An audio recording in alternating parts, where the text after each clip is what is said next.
love burns long after the light has dimmed. After the war, Arthur married Sue 63 years ago on Christmas Day. This past Christmas, their anniversary, Arthur and Sue Vaughn both passed away separately, but somehow together. The real time of their death was 8:05 for him and 11:49 p.m. for her. He died in the morning, her that evening. So I just never heard of it, especially on somebody's wedding day.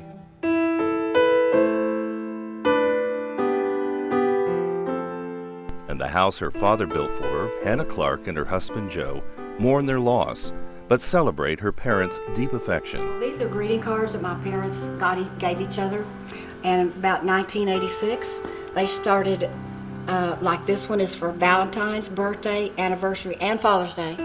And so they started in February of '86, and for every one of those, they dated it every single year. All these years, every time Daddy would leave and come back home, even after she was really bad, he would always walk in or roll in and say, "Where's my bride?" And he always went to her first and gave her a big kiss. I lost my dad 30 years ago, my mother 19 years ago, and what they meant to me was, I always told my mother-in-law that if I hadn't had my own mother, I would have picked her. Arthur Vaughn was an architect. He designed this house partly to help show Hannah's artwork.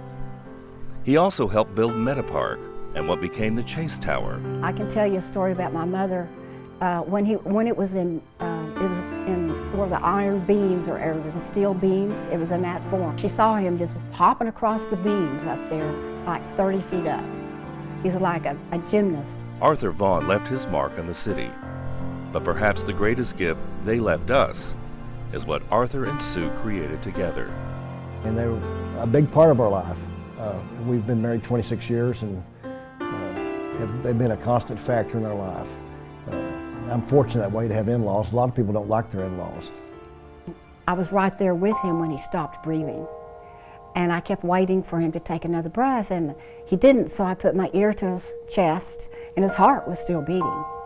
And it was a real nice, strong, even beat. And I waited again for him to breathe, and he still didn't, so I listened again, and it was still there. The heartbeat was still going, but it was softer. And then a third time, and it was finally gone. But he stopped breathing like minutes before his heart stopped beating.